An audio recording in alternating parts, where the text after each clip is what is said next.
Mykhailo Mudryk tested positive for a banned substance. He hasn't been banned for years. He hasn't been cleared either. He has been charged, and right now his career sits in the space between allegation and verdict. Mykhailo Mudryk is one of the most high-profile young players in English football. Signed by Chelsea for a significant fee, he arrived with expectations built around pace, potential, and long-term development. But his time at the club has been uneven. Minutes have fluctuated. Managers have changed. His role has never fully stabilized. That context matters. Because when anti-doping cases affect players who are still trying to establish themselves, the damage often extends beyond the final ruling. This case didn't interrupt dominance. It interrupted development. And development is fragile. According to multiple reports, Mudryk returned an adverse analytical finding from a drugs test. The substance reported across outlets is meldonium. Meldonium was added to the World Anti-Doping Agency's prohibited list in 2016 and is banned at all times, both in and out of competition. Following the test result, Mudryk was charged by the Football Association with anti-doping violations. This distinction is critical. A charge is not a verdict. It is the formal start of disciplinary proceedings. Meldonium is a medication originally developed to treat heart-related conditions. Before its ban, it was used medically and, in some cases, by athletes. Once it was placed on the prohibited list, its presence alone became a violation under strict liability rules. That means intent does not need to be proven at the charging stage, only presence. Meldonium belongs to a category of substances banned at all times. Substances in this category trigger the strictest enforcement framework. Once detected, the case can move quickly to a formal charge, even while broader context is still being reviewed. This is why meldonium cases are treated seriously. Anti-doping rules operate under strict liability.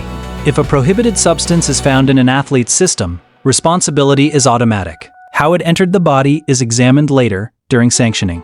Strict liability exists to prevent every case from collapsing into subjective explanations. But it also means that being charged does not mean guilt has been decided. It means the process has begun. And that process moves slowly. Under the World Anti-Doping Code, the maximum sanction for a serious violation is 4 years. This figure is often referenced because it represents the upper limit, not the default outcome. A 4-year ban applies when intent is established, aggravating factors are present, or mitigating explanations are rejected. If mitigating factors are accepted, sanctions can be reduced significantly. At this stage, no ban length has been confirmed. Any reference to 4 years remains hypothetical until a final ruling is issued. Once charged by the Football Association, the process becomes formal and legal. Evidence is reviewed. Submissions are made. Independent panels assess the case. Hearings may take place privately. This phase can take months. During this period, players usually remain silent. Clubs issue minimal statements. Updates are rare. This is standard procedure, not secrecy. Even without a final verdict, consequences accumulate. Match involvement stops. Training routines are disrupted. Development pauses. For a young player still trying to secure consistency, time lost during uncertainty cannot be recovered later. Football continues regardless of legal process.